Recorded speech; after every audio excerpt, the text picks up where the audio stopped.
히브리서 4장 15절 말씀을 다 같이 읽겠습니다. 시작. 그러므로 다 찾으셨나요? 예, 15절 시작. 우리에게 있는 대제사장은 우리의 연약함을 동정하지 못하실 이가 아니요 모든 일에 우리와 같이 시험을 받으신 이로되 죄는 없으시니라. 네, 오늘 이거 본문입니다. 그래서 오늘 고난의 은혜라는 제목으로 함께 말씀을 나누겠습니다. 오늘 고난주일이자 종려주일이죠. 사실은 예수님께서 예루살렘으로 십자가를 지시기 위해서 입성한 그 날을 기념해서 종려주일로 오늘 지키고 있습니다. 종려주일과 함께 고난주간이 시작이 됩니다. 예수님께서 왜 고난을 받으셨는가? 왜 고난의 길에 오르셔야만 되는가? 그것은 우리가 다 알다시피 우리의 죄 때문에 그렇습니다. 우리가 받아야 될, 죄로 말미암아 우리가 받아야 될 그 고난의 자리에 예수님께서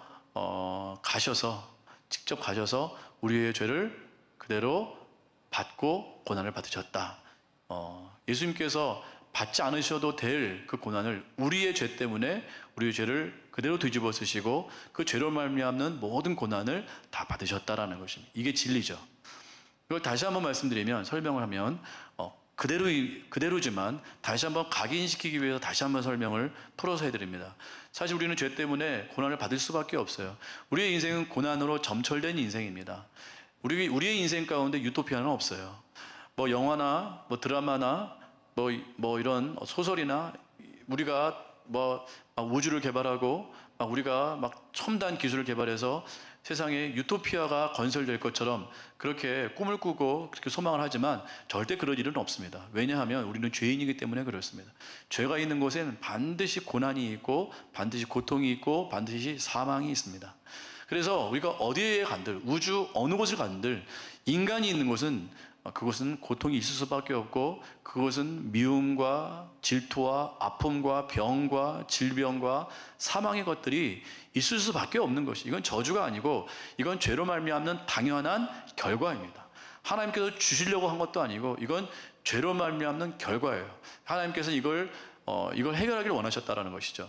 그래서 우리가 받아야 될 그 많은 고난, 고통, 아픔, 이것 우리가 죄로 말미암아 그렇게 당할 수밖에 없는 모든 고난을 예수님께서 대신 그 고난의 길을 가셨다. 그 고난을 다 받으셨다. 우리가 받아야 될 그 고난을 예수님께서 근원적으로 다 받으셨다. 근원적으로 받으셨다. 이게 고난주간의 핵심이라는 것이죠. 핵심입니다.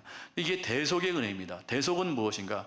물론 예수님께서 우리를 위해서 자기의 목숨값을 내어주시고 우리의 생명을 구원하셨다. 이게 대속입니다. 대신 구속하셨다. 대신 속죄하셨다. 이게 대속인데 그 대속의 그 원리 안에는 우리의 모든 고난도 다 포함되어 있다는 것이죠. 우리의 고난, 우리의 아픔, 우리가 죄로 말미암아 어쩔 수 없이 당하는 모든 슬픔과 그 사망의 것들을 우리 예수님께서 다 대신 받으셨다. 대신 받으시고 근원적으로 그것들을 다 해결해 주셨다. 이게 바로 대속의 은혜인 것이죠. 그래서 고난의 주간에 우리가 생각해야 될 것은 예수님 참 아프셨겠다. 예수님 참 고통스러우셨겠다. 이것에 생각해서 우리가 끝날 것이 아니고 예수님께서 우리를 위해서 그 모든 고난을 당하셨다. 우리를 대신해서 다 당하셨다. 우리는 그 안에서 그럼 어떻게 우리가 그것을 맞이하고 어떻게 영광을 돌리고 어떻게 우리의 삶으로 이것들을 가져올 것인가, 이걸 생각을 하셔야겠죠. 이게 고난의 주간에 우리가 해야 될 우리가 일이라는 것이에요. 그래서 금식을 하시면서 예수님께서 당하신 그것을 슬퍼할 뿐만 아니라, 물론 슬퍼도 해야겠지만 그것은 예수님의 일이 아니고 사실 우리의 일이거든요. 우리의 일을 예수님께서 그렇게 담당하신 것이에요. 그래서 우리 가운데 주어지는 영광과 은혜가 무엇인가, 우리가 또 그걸 말미암아 이 세상 가운데에서 어떻게 대처하며 살아가야 될 것인가, 이것도 함께 우리가 묵상을 해야 된다는 것이죠. 그래서 우리 예수님의 고난을 세 가지로 생각을 해보기를 원합니다. 첫 번째 고난은요, 외면의 고난이었어요. 외면의 고난. 그러니까 예수님께서는 모든 외면과 모든 거절을 당하셨다라는 것이죠. 십자가 앞에서 모든 사람이 다 떠나갔다라는 것이에요. 다 떠나갔습니다. 예수님과 함께 진정한 십자가의 길을 간 사람은 단 한 사람도 없습니다. 예수님 홀로 그 외면의 길을 가셨다라는 거예요. 십자가의 길을 가셨는데 그 십자가의 길은 고통스럽지만 특별히 고통스러운 부분은 외면을 당하셨다라는 거예요. 모든 사람이 외면을 했어요. 예수님을. 가족도 친구도 다 예수님을 떠나고 버렸습니다. 예수님은 친구가 없으셨어요. 우리가 그 마태복음 이렇게 보면, 복음서에 보면 예수님의 어머니와 동생들이 찾아옵니다. 그래서 제자들이 예수님의 동생과 어머니가 찾아왔어요. 그랬더니 예수님께서 뭐라고 말씀하시죠? 찾아가지 않으시고 누가 나의 어머니고 누가 나의 동생이냐? 하나님의 뜻대로 행하는 자가 바로 나의 어머니고 나의 동생이다. 예수님은 이 혈육 관계를 재정립하셨습니다. 재설정하셨다라는 것이에요. 그래서 예수님에게는 진짜 예수님도 그 인류애가 있고 가족애가 있고 그 어떤 그 사람이 갖고 있는 그런 모든 심정이 다 있으셨어요. 그럼에도 불구하고 예수님께서는 그 모든 것들을 다 거절하시고 십자가의 삶 앞에서 그 사역 앞에서 다 거절하시고 그 길로 나아가셨다라는 것이에요. 예수님에게는 굉장한 외로움과 그런 쓸쓸함과 그런 아픔이 있었다라는 것이죠. 예수님은 그런 것이 없어서 감당하실 수 있었던 것이 아니고 우리처럼 똑같이 외로움을 느낄 수밖에 없는 성정이었어요. 성정. 그 성정을 그대로 갖고 계심에도 불구하고 예수님은 그것을 감당하셨다는 것이죠. 왜 그랬을까요? 왜 인간 예수님은 왜 그렇게 모든 외로움을 스스로 자청하시고 그 고통스러운 길을 왜 스스로 가셨는가? 왜 그 고난을 다 받으셨는가? 그것은 바로 우리 때문에, 우리의 죄 때문에 그렇게 하셨다라는 것이죠. 그래서 예수님은 모든 그 외면당함, 모든 사람이 함께하지 않는 그 철저한 그 거절을 다 당하셨다라는 것이에요. 우리 때문에 당하셨다라는 것입니다. 사실은 죄로 말미암는 결과죠. 죄는 분리입니다. 항상 죄는 분리예요. 구약 성경에 보세요. 죄를 지으면 항상 분리해요. 그래서 특히 문둥병 같은 거, 나병 같은 건 절대로 사람들의 공동체 안에 들어올 수 없습니다. 분리당하는 거. 왜 그럴까요? 죄 때문에. 그건 아주 죄에 대해서 이렇다라는 걸 하나님께서 가르쳐 주시는 거예요. 그래서 문둥병과 같이 저주를 받은 병은요, 공동체 안에 섞여 살 수가 없는 거예요. 이 진 밖으로 벗어나서 홀로 그걸 감당해야만 되는 거예요. 나을 때까지요. 나아서 이제 제사장에게 보이고 나았다라는 증표가 있을 때까지는 계속해서 홀로 살아야만 됐었어요. 영화 배너를 보니까 동굴에서 나병 환자들이 모여 사는 거예요. 울음이 있고 냄새가 있고 고통이 있고 정말 아픔이 있는 곳이에요. 그들 가운데 가장 큰 아픔은 외면당함의 아픔이었어요. 사람들이 그들을 돌로 칩니다. 나타나면. 철저한 외면이에요. 철저한 외면. 그걸 예수님께서 당하셨다라는 거예요. 왜 당하셨는가? 죄로 말미암아. 사실 우리가 외면당해야 되거든요. 죄 지은 우리들이 하나님 앞에 외면당해야 되고 정말 하나님께서 지으신 그 나라에서 외면당해야 되고 하나님의 은혜 가운데서 우리는 외면을 당할 수밖에 없는 존재들이에요. 죄 때문에. 근데 예수님께서 그걸 다 안으시고 그 외면을 지금 당하고 계신 것이에요.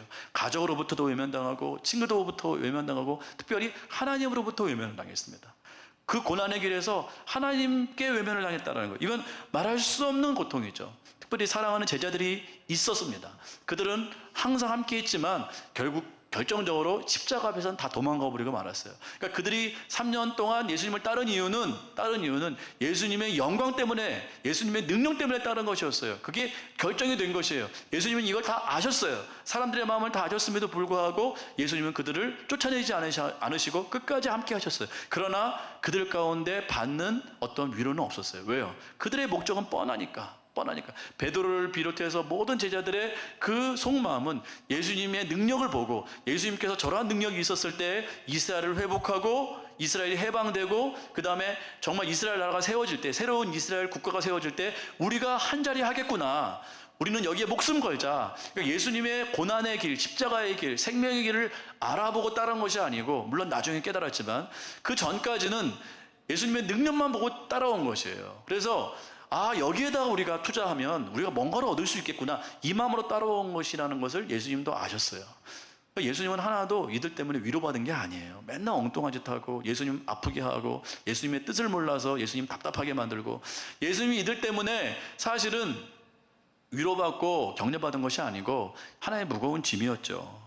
결국 어떻게 했습니까? 십자가 앞에서 다 떨어져 나갔어요. 예수님 이것까지 다 아셨어요. 그 중에 한 사람은 예수님을 판 장본인이에요. 그러니까 얼마나 예수님이 외로우셨을까요? 얼마나 그 외면당함 때문에 고통스러웠을까요? 그렇습니다. 이유는 단 하나. 예수님이 이러한 수치를 당하지 않아도 되시는데 우리 때문에, 우리의 무엇 때문에, 우리의 죄 때문에, 우리의 죄 때문에 우리가 외면받아야 될 그 자리에 예수님께서 가신 거예요. 그리고 모든 외면과 거절과 그 모든 따돌림과 분리됨을 다 당하셨다라는 것입니다. 우리도 얼마나 많은 거절감 가운데 있습니까? 얼마나 많은 그러한 상처 가운데 있습니까? 아직도 그 죄 때문에 그래요. 죄 때문에 우리는 여전히 정말 나의 마음을 온전히 이해해 줄 수 있는 그러한 사람을 만날 수가 없습니다. 결혼해도 마찬가지고 자식 관계도 마찬가지인 것 같아요. 내 마음을 진짜 아는 사람이 없습니다. 사실은 아무리 부부관계를 할지라도 내가 정말 외롭고 내가 정말 아플 때 내 그 모든 것을 다 알고 이해해주고 정말 해결해줄 사람은 없어요. 아무리 친구를 할지라도, 아무리 영적인 어떤 교우 관계를 할지라도 그럴 수 있는 사람은 없습니다. 없어요. 그걸 소망할 뿐이죠.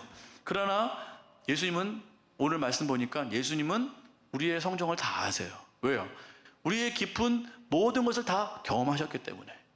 예수님은 하늘 보좌에서만 우리를 이해하신 것이 아니고 이 땅에 오셔서 우리의 외면당함을 다 경험하셨기 때문에 우리가 무엇 때문에 아파하는지를 다 아신다라는. 그러니까 이 세상에서 우리의 모든 속마음을 이해할 수 있는 분은 예수님밖에 없는 것이에요.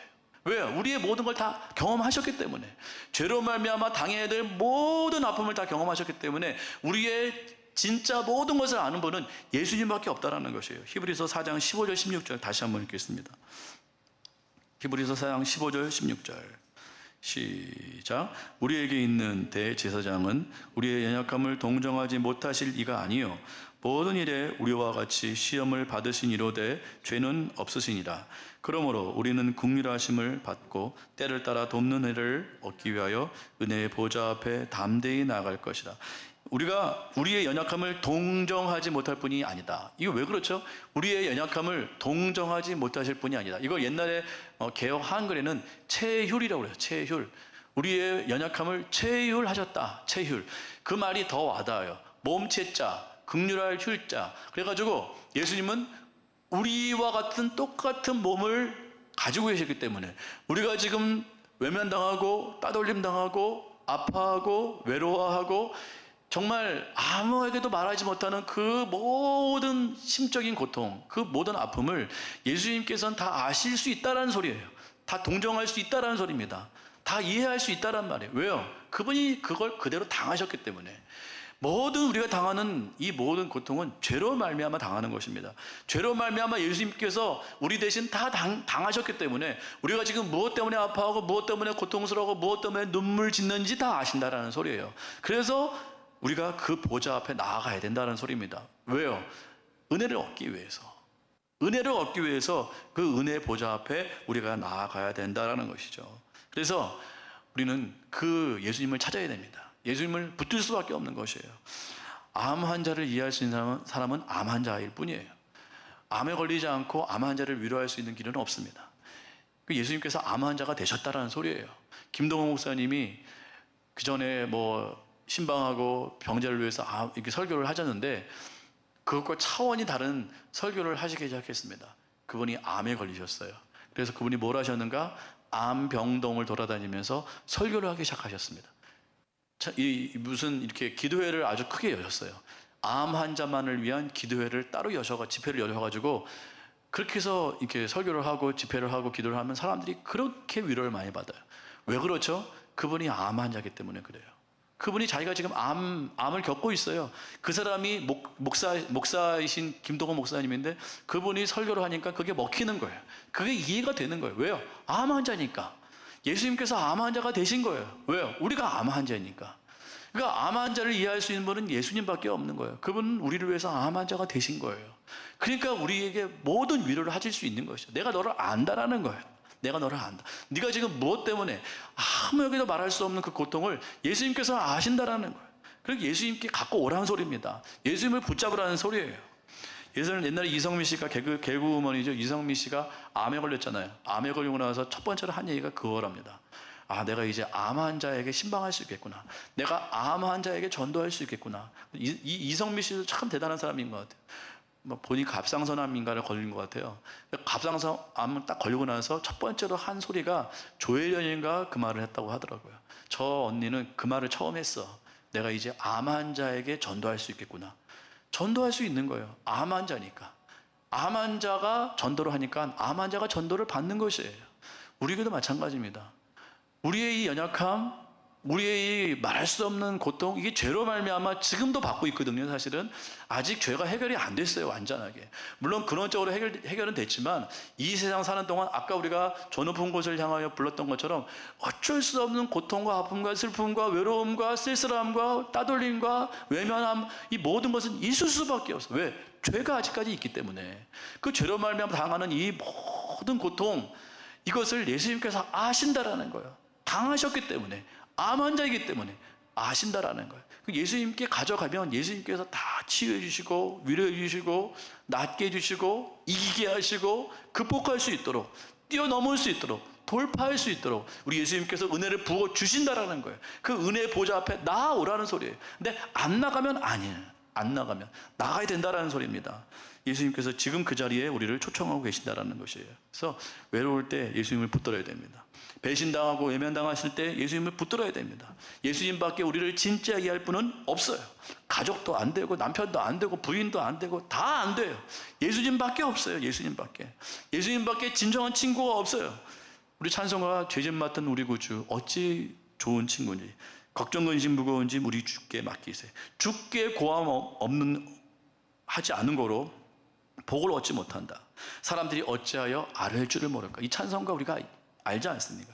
주님께 고함 없는 거로 복을 못 받는다는, 무슨 복이에요? 우리가 헤아림을 받는 복을 못 받는 거예요.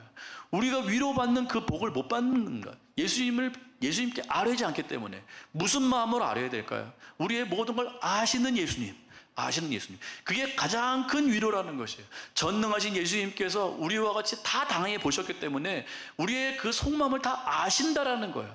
예수님은 고매하고 예수님은 놀라운 분이기 때문에 우리의 이 치졸한 마음을 모르신다, 이건 아니라는 거예요. 우리가 꽁꽁 숨겨 있는 나의 치부, 나의 외로움, 나의 어떤 깊은 그 수치스러운 이걸 다 아신다라는 거예요. 그러니까 그분께 고해야 된다는 거예요. 그러면 그분이 위로를 해주신다라는 것이죠. 고하지 않으면 예수님께서 오시고 싶어도 못 온다라는 거예요. 요한계시록에 있는 말씀처럼 내가 문 밖에서 두드리고 있어요. 나에게 와라, 나한테 다 고해라. 근데 우리는 안 고해요.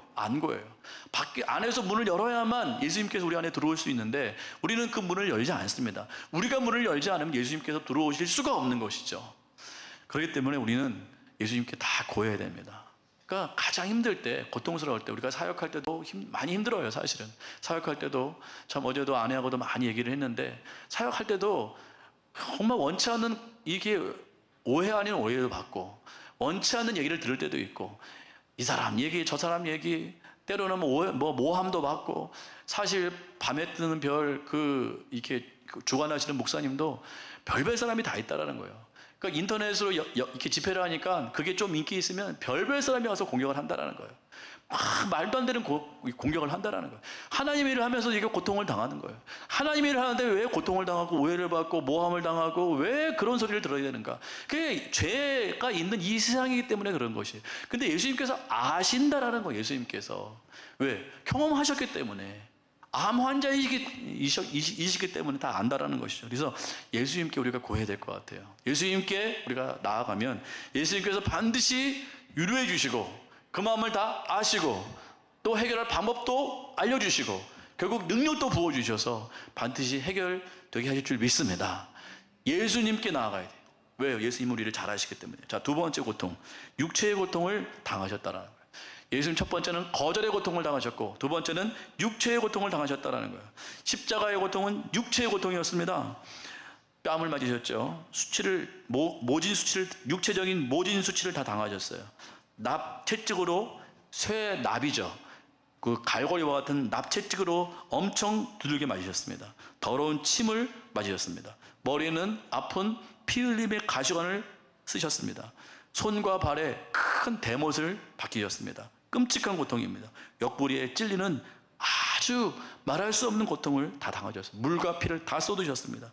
숨쉬지 못하는 심장마비 전까지 가셨습니다. 그리고 모든 물과 피를 다 쏟으셨기 때문에 탈수 현상을 당하셨어요. 탈수 현상과 혈액 부족, 그 극심한 목마름, 그 극심한 그 아픔을 예수님께서 다 당하셨다라는 거예요. 왜 그럴까요? 죄 때문에 그래요. 죄가 있음으로 말미암아, 죄가 들어오는 말미암아 인간에게 병이 생기기 시작했습니다. 병이 생기기 시작하고 육체에 아픔이 시작이 됐다라는 것이에요. 끔찍한 고통이죠. 우리 인생도 마찬가지 않습니까? 뭔가 병에 걸리면 치료를 받죠. 치료를 받고 수술까지의 그 고통은 말할 수 없어요. 말할 수 없습니다. 뭐 암 중병부터 시작해가지고 사소한 병까지 우리가 당하는 뭐 관절염, 뭐 류마티스, 그것도 고통스럽다고 그러는데 여러 가지 고통들, 우리가 막 말할 수 없는 여러 가지 고통들, 뭐 안에 위장병, 뭐 안에 있는 뭐 간이 안 좋아지고 심장이 안 좋아지고 뭐 장이 안 좋아지고, 그로 말미암아 이게 수술하고 치료하고 막 이렇게 하면서 우리도 말할 수 없는 고통을 당한다는 것이죠. 그러면서 나에게 왜 이런 병이 왔는가? 왜 이런 아픔이 있는가? 정말 나이가 50 넘어가면서부터 이제 병이 서서히 찾아오는 거예요. 뭐 나름 어떤 사람들은 그걸 이렇게도 해석하고 저렇게도 해석해서 그걸 뭐 이렇게 해결한다, 저렇게 해결한다, 이렇게 말을 하지만 사실은 이건 죄로 말미암는 우리가 당할 수밖에 없는 숙명이라는 것이에요. 예수님은 이걸 모르셨을까? 예수님께서 다 당하셨어요. 아까 나열한 그 모진 고통을 다 당하셨습니다. 인간이 당하는 가장 끔찍한 고통을 다 당하셨어요. 육체의 고통이 뭐라는 걸 다 아세요. 예수님께서 그 모진 육체의 고통을 죄로 말미암아 당할 수밖에 없는 그 육체의 모든 고통을 예수님께서 다 당하셨다는 거예요. 그래서 우리의 육체의 고통을 다 아실 수 있다는 소리예요. 아신다라는 거예요. 우리가 당하는 모든 육체의 고통, 너무 귀찮잖아요. 짜증나잖아요. 너무 어느 때는 너무 정말 싫잖아요. 어느 때는 너무 고통스럽잖아요. 그 예수님께서 모르시는 것이 아니라 그 모든 걸 아신다라는 거예요. 아신다라는 거예요. 아침에 일어나면 컨디션이 안 좋잖아요. 머리가 아프잖아요. 그것도 다 아신다라는 거예요. 예수님께서 극심한 고통을 예수님께 당하셨기 때문에 우리가 당하는 그 모든 고통을 아신다라는 거예요. 아신다라는 거예요. 내가 지금 어딘가 아파요. 고질적인 병이 있어요. 어딘 고질적인 병, 그것을 나만 갖고 있는 것이 아니라 예수님께서 이미 모진 고통을 다 당하셨기 때문에 그 고통이 뭐라는 걸 다 아신다라는 거예요. 그것으로 말미암아 내가 막 화가 나고 너무너무 막 시험이 들고, 그것으로 말미암아 내가 너무 싫고, 나는 왜 이런 중병을, 뭐 다니엘 기도회 때 보면은 막 있잖아요. 그런 중병 걸린 분들. 와, 저런 선교사님한테 왜 저런 중병이, 야, 저런 신실한 목사님에게 왜 저런 아픔이, 너무너무 우리는 탄식을 하지만 예수님이 그것도 아신다라는 거예요. 그 사람, 당한 사람의 마음을 누가 알 수 있겠습니까? 우리 같은 사람은 모르죠. 그러나 그 고통은 예수님은 아세요. 왜? 그 고통 가운데 있었기 때문에. 극심한 고통 가운데. 그런데 선교사라 할지라도 목사라 할지라도 왜 그런 고통이 있는가? 죄 때문에 그렇다니까요. 죄로 말미암아 원하지 않는 고통을 당할 수밖에 없는 환경에 우리가 노출되어 있습니다. 그건 예수 믿는 사람이라 할지라도 예외가 아니에요. 그렇게 당하는 고통 가운데 예수님은 있었다라는 거죠. 분명한 것은. 왜 있는지 모르겠지만, 왜 저 사람인지 모르겠지만 예수님께서도 그 모진 고통을 다 당하셨기 때문에 그 모든 고통이 무엇이라는 걸 다 아셨어요. 다 뺏기셨고, 다 헐부시셨고, 다 찔림 당하셨고, 극심한 고통을 다 당하셨기 때문에 예수님께서 그 모든 것을 아신다라는 것입니다. 그래서 우리가 고통을 당할 때, 육체적 고통을 당할 때 예수님께 나아가야 돼요. 그게 고난주간의 은혜라는 것이에요. 우리가 금식을 해보면서 육신의 고통이 있잖아요. 아, 예수님께서 이 고통을 다 당하셨구나. 날 위해 당하셨구나. 이 아픔을 다 당하셨구나. 야, 이 은혜 중에 이런 은혜가 어디 있겠습니까? 우리를 체험하시기 위해서 다 당하신 거예요. 예수님께서 내가 너를 알아? 그러면 예수님 저를 모르잖아요. 그 말 못하도록 예수님께서 내가 너보다 더 큰 고난을 내가 당했다. 예수님께서는 그 위로를 하시기 위해서 고통을 당하셨다라는 것이에요. 위로를 하실 수가 있다라는 것이죠.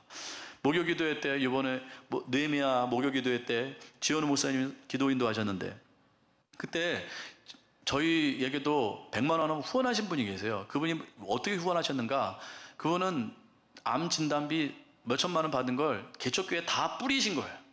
이분은 예수를 잘 믿는 사람도 아니었고 예수님을 거절했던 사람인데 암 걸리고 나서 지금도 위태위태하거든요. 언제 돌아갈지 몰라요. 근데 예수님을 만났어요. 암 때문에 해서 그것을 이제 뿌리는데, 그러면서 이렇게 연락이 왔다라는 거예요. 은혜라는 찬양. 모든 것이 은혜라는 찬양을 이렇게 보내면서 이렇게 편지를 썼다라는 거야. 이 지금까지 살아온 모든 것이 은혜다. 세상에 암 걸려가지고 오늘 내일 하는 사람이, 지금 극심한 고통에 치료를 받는 사람이 모든 것이 은혜라고 어떻게 고백할 수 있겠습니까? 하나님의 나라가 그 가운데 임한 것이에요. 그 사람이 어떻게 해서 이러한 은혜를 받을 수 있었는가? 예수님께서 함께 하시기 때문에. 함께 하시는 예수님의 은혜가 없었다면 이 고통을 어떻게 이겨나갈 수 있겠습니까? 그 가운데서 어떻게 은혜라고 고백할 수가 있었겠어요? 너무너무 대단한 분이세요. 제가 만약에 그러한 고통 가운데 있었을 때 모든 것이 은혜라고 말할 수 있었을까? 내 받은 그 몇천만 원의 암 진단금을 개척교회에 다 뿌릴 수 있을까? 저는 자신할 수 없어요. 그러니까 하나님의 은혜가 그런 사람 가운데 임하는 거예요. 그런 사람 가운데. 이건 그 사람이 잘해서도 아니고 하나님의 은혜, 예수 그리스도의 은혜, 모든 고통을 아시는 예수님의 위로와 은혜와 그 놀라운 그 감싸심, 말할 수 없는 그 은혜 주심이 그들 가운데 있었기 때문에, 그 가운데 있었기 때문에 이 모든 것이 가능하다고 저는 믿습니다.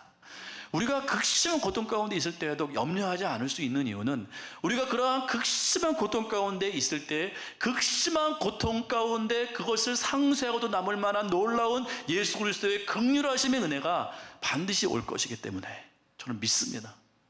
반드시 오실 거예요. 왜? 그 모든 고통을 다 당하셨기 때문에. 너가 지금 고통당하고 울부짖고 짐승처럼 그렇게 막 울부짖는 그 고통을 내가 알고 있기 때문에. 예수님께서도 십자가에서 안 그러셨겠어요? 예수님은 초월하셨을까요?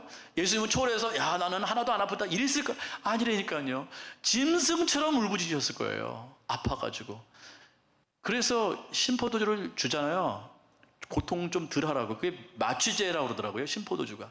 그걸 안 마신 거예요. 그냥 그대로 당하시기 위해서. 그 고통을 그대로 당하시기 위해서. 왜요? 우리를 이해하시기 위해서. 고통을 다 당하시려고 그걸 거부하셨어요. 그 마취제를 거부하시고 그걸 다 감당해내신 거예요. 우리를 아시기 위해서. 그러니까 우리가 고통 가운데 있을 때 예수님은 절대로 그 고통을 외면하지 않으십니다. 무엇이 얼마나 외로운지, 그 고통이 무엇인지 남은 모를 거야. 다른 사람 모를 거야. 그렇게 말하는 그 모든 고통에, 나만의 그 고통의 그 아픔을 예수님께서 아신다라는 것이에요. 그걸 당하셨기 때문에. 저희 어머님 얘기해서 죄송합니다. 저 수요일 날도 말씀드렸는데 제가 다른 분들이 안 들으셨기 때문에 제가 이 사실 간증을 준비했어요. 근데 김명일 교수님이 사실 들으셨는데, 어머님에게 하나님의 나라가 임했어요. 어머님은 사실 그런 분이 아니십니다. 어머님은 이 설교를 안 들으실 거기 때문에 제가 자신 있게 말씀을 드려요. 어머님 전에 안 그러셨어요. 굉장히 사느라고 힘드셔가지고 엄청나게 잔소리. 어머님 하면 항상 잔소리. 그러면 나는 빨리 커서 어머님 곁을 떠나리라. 저 잔소리 안 듣기 위해서. 맨날 잔소리해요. 그러니까 어머님도 스스로도 얘기를 했습니다. 내가 너무 사는 게 힘드니까. 홀어머니로 두 아들을 키운다는 게 얼마나 힘들으셨겠어요. 남의 일을 하시고 어디 청소하시고 철 모르는 두 아들을 키우느라고 너무너무 고생을 많이 했어요. 그러면서 어머니도 연약한 인간인지라 맨날 잔소리해요. 맨날 잔소리. 지금도 잔소리 듣는 걸 제일 싫어합니다. 제가. 잔소리 트라우마가 있어요. 잔소리를 하시는 거예요. 힘드시니까. 맨날 그 힘드셔서 잔소리를 하시는 거. 그리고 맨날 돈. 정말 메이커 신발을 사본 적이 없어요. 고등학교 때까지. 얼마나 참 부끄러운 고백인데, 제가 그 어떤 아는 동생, 교회 동생의 신발을 제가 갖고 왔다라는 거 아니에요. 너무 신고 싶어가지고. 다시 가져가더라고요. 제가 그걸 또 갖고 왔어요. 그만큼 메이커 신발 하나 신고 싶어가지고 집에 어머님이 돈에 대해 노이로제인 거예요. 그러니까 젊은 과부죠. 어쨌든 그 과부가 두 아들을 아무 능력도 없는 그 몸으로 키워야 되는데 그 돈이 얼마나 힘들었겠어요. 그러니까 맨날 돈에 대해서는 노이로제인 거예요. 돈을 알뜰살뜰. 그래서 참 대단한 게, 그 힘든 상황 가운데도 3번에 아파트를 그때 당시에 2천만 원인가 사셔가지고 지금은 엄청 올랐죠. 그 대단하신 거예요. 알뜰살뜰 모아가지고 그 아파트 구하셔가지고 지금 살고 계신 그 아파트가 그 아파트인데, 그만큼 억척스럽게. 그런데 자식한테는 인색할 수밖에 없잖아요. 그러니까 인색함을 제가 그대로 받은 거예요. 그러니까 인색의 어떠한 그 아픔이 저에게 있어요. 그거 싫은데도 제 안에 여전히 인색함이 있습니다.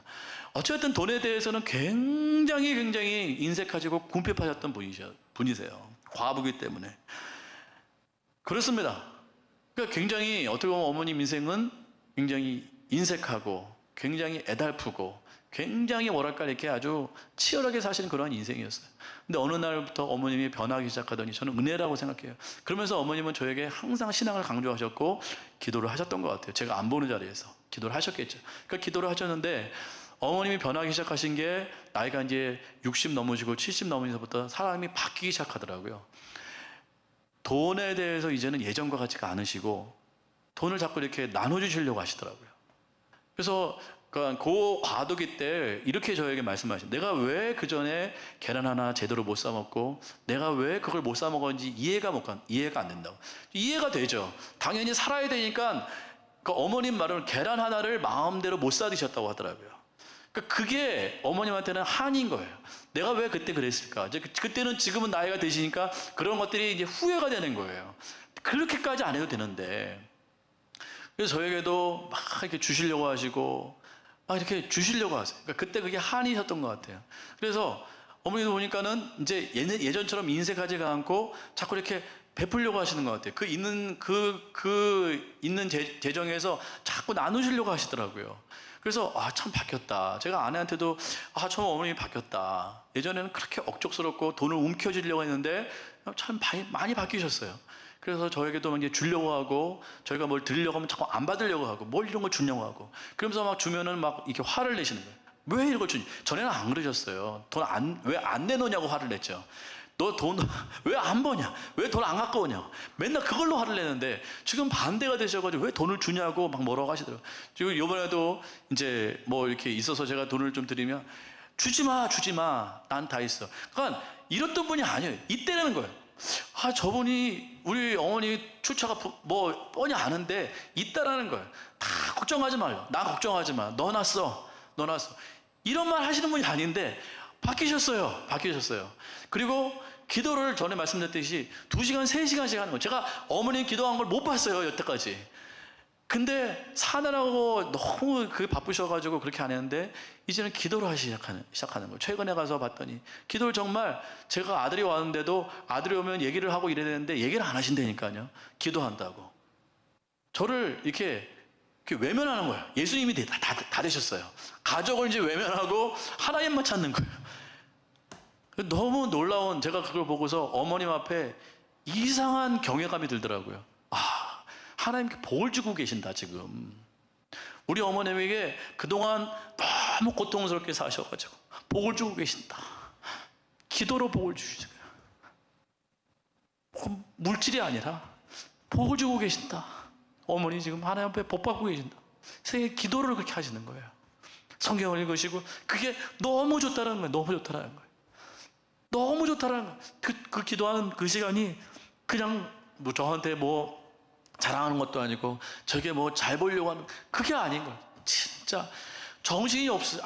아직도 이게 온전치 않기 때문에 정신이 없어요. 근데도 그게 너무 좋다고. 그래서 말씀드렸듯이 저희 교회 분들 다 이름 적어드리고 정말 기도를 이제 맡겨드려도 되겠구나. 진짜 기도의 어머니가 되셨구나 생각이 듭니다.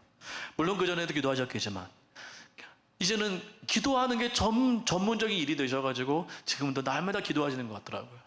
그렇구나. 하나님께서 복을 주고 계시는구나. 최고의 복을 주고 계시는구나. 기도의 은혜를 아시고 기도의 능력을 지금 깨닫고 계시는구나. 그러면서 많은 도전을 받고 왔습니다. 예수 그리스도의 은혜인 것 같아요.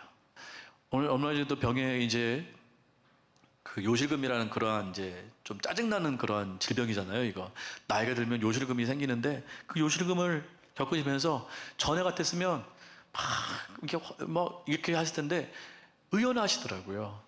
그게 잘 때마다 막 그 소변이 흘러나오고 막 이게 쏟아져 나온다고 그러더라고요. 근데 짜증을 안 내시는 거예요. 짜증을. 물론 무릎 수술하시고 뭐 할 때도 뭐 이렇게 짜증 내시고 그러셨지만 변하셨어요. 점점 변하시는 것 같아요. 그래서 너무 감사하고 그렇구나. 하나님께서 은혜를 주시면 저렇게 되는구나. 하나님께서 복을 저렇게 주시는구나. 물질의 복만 복이 아니고 건강의 복만 복이 아니고 형통의 복만 복이 아니고 하나님을 찾을 수 있는, 기도할 수 있는 복이 진짜 복이구나. 요새 어머니를 보면서 참 복의 그런 은혜를 제가 간접적으로 경험하는 것 같습니다. 저는 아직도 멀었습니다. 조금만 아프면 짜증내고요. 컨디션이 안 좋으면 나는 왜 이럴까? 몸이 강하지 않으면 왜 이럴까? 뭔가 아픔이 있으면 나는 왜 이럴까? 예수님께 다 못 맡기고 있어요. 솔직히 말씀드리면 예수님께 이 상황에 대해서 다 맡겨드리고, 예수님 다 아시잖아요. 예수님과 교통을 못하고 있습니다. 근데 예수님은 다 아신다는 거예요. 제가 이 말씀을 준비하면서 그 마음이 흘러왔으면 좋겠다 하는 마음이 있었습니다. 예수님이 다 아신다. 나를 다 아신다. 이 복이 나한테 흘러왔으면 좋겠다. 내가 나이가 60이 되고 70이 되고 내 예수님과 함께 동행하면서 예수님의 이 복이 나한테 왔으면 좋겠다. 예수님은 다 아시지. 그래서 저희 어머님처럼 그걸 의연하게 이어나갔으면 좋겠어요. 병 안 걸리는 게 그게 복이 아닌 것 같아요. 어쩔 수 없이 병이 있거든요. 질병이 있고 나이가 들어서 듣는 많은 각종 질병들이 이제 곧 올 겁니다. 그때 우리가 그 병을 낫게 하는 것도 은혜지만 그럼에도 불구하고 그리 아니하실지라도 예수님께서 나를 다 아시기 때문에 그걸 이길 수 있는 그 위로, 그 능력, 그걸 감당할 수 있는 그 예수님의 놀라운 위로, 그것이 우리 가운데 혼전하게 임해서 예수님과 함께 멋지게 믿음의 사람답게 그것을 통과하고 돌파하고 이기고 승리할 수 있는 그 은혜가 우리에게 있기를 간절히 소망합니다. 우리에게 그 은혜가 임할 줄 믿습니다. 자, 세 번째는요, 죽음을 이기셨습니다. 죽음을 당하셨죠? 죽음의 공포가 보통 고통입니까? 의연하게 이 죽음의 고통을 맞이할 사람이 몇이나 있을까요? 아무리 믿음이 대단한 사람이라 할지라도 막상 죽음을 맞이하면요, 막상 그 죽음 앞에서는 벌벌 떨게 되더라고요. 심지어 예수님 부인하는 사람도 봤어요. 부인하는 게 나 예수님 없어, 이게 아니라 막 욕을 하는 거예요. 욕을 그런 분들이 많이 계시대요. 멀쩡하게 수십 년 신앙생활하고 멀쩡하게 사역했던 그런 분들이요, 죽음 앞에서 돌변하는 것이에요. 믿음 없는 행동들을 막 걷잡을 수 없이 막 그렇게 표현하는 것입니다. 그 내면이 진짜 예수님을 믿지 않았다라는 것이죠. 죽음의 고통이 얼마나 큰가. 잊혀지는 고통이죠. 쓸쓸함의 고통이죠. 땅으로 꺼진 느낌이죠. 왜 그런 줄 아세요? 우리는 흙에서 나왔기 때문에 그래요. 영생이 없으면, 우리가 안에 그 하나님의 그 영혼의 그 생기가 없으면요, 우리 가운데 그 짐승과 다른 그게 뭐겠어요? 그건 바로 그 예수님의 생기가 우리 안에 들어온 거 아니겠습니까? 그 영생이 들어온 거 아니겠습니까? 이게 우리 가운데 불분명하면 우리는 짐승처럼 울부짖을 수밖에 없는 거예요. 땅으로 꺼지는 것에 대한 두려움이에요. 왜? 우리는 흙이기 때문에. 흙밖에 안 남는 거예요. 그러니까 죽음이 임하면 흙으로 돌아가는 것이 너무 두려우니까, 그 공포가 너무 두려우니까 짐승처럼 울부짖는 거예요. 못 가겠다라는 거예요. 못 가겠다라는 거예요. 너는 흙이니까 흙으로 돌아가야 된다. 우리 가운데 주님의 그 생기가 없으면 우리도 똑같은 고통을 당할 수밖에 없다라는 것이죠. 우리의 육체가 흙이기 때문에 흙으로 꺼지는 고통은 어쩔 수 없이 당하는 것 같아요. 그러나 우리가 이길 수 있는 능력은 생기에서부터 나옵니다. 예수님께서도 이 죽음에 대한 고통을 다 당하셨어요. 죽음에 대한 고통을 다 당하셨습니다. 그래서 그 사라짐에 대한 공포, 잊혀짐에 대한 공포, 앞서 말씀드린 대로 하나님께서도 예수님의 죽음을 외면하셨거든요. 예수님은 철저히 혼자셨어요. 혼자서 그 죽음의 고통을 다 감당하셨습니다. 이 세상에 누가 죽음을 경험한 사람이 누가 있겠습니까? 죽음을 누가 알아요? 그냥 생각으로 하는 것이지. 죽음에 대해서 막 책을 쓰고 위로하고 뭐 얘기하는 사람들, 죽음에 대해서 몰라요. 죽음을 경험하지 않았잖아요. 그러나 예수님은 죽음을 경험하셨잖아요. 더군다나 지옥도 예수님은 경험하셨다고 저는 봅니다. 예수님께서 지옥에 가셨는지 안 가셨는지는 그건 논란의 지금 여지가 있어요. 그러나 예수님은 분명히 죽음의 고통이 무엇인지 알아요. 그 지옥의 고통이 무엇인지 알아요. 베드로서에 보니까 예수님께서 그 지옥, 그것이 세상이든 지옥이든 거기서 복음을 전파하셨다고 되어 있거든요. 그것은 분명히 이제 세상이긴 하지만 지옥이라는 그 말을 쓴 걸로 봐서 예수님께서는 비유로 그렇게 써긴 했지만 그 지옥의 고통이 얼마나 고통스럽다는 걸 예수님께서 분명히 아셨을 거예요. 아시는 거예요. 그 고통을 경험하셨기 때문에, 죽음으로 말미암아 그 고통을 경험하셨기 때문에 예수님께서는 분명히 그 지옥의 고통을 아신다는 것이죠.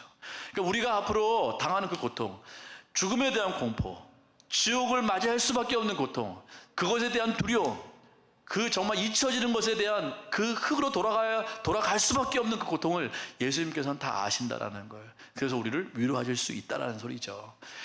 그러므로 이 죽음의 공포 앞에서도 우리는 철저하게 예수님을 의지해야 됩니다. 예수님을 철저하게 의지해야 돼요. 왜요? 예수님께서 아시니까요.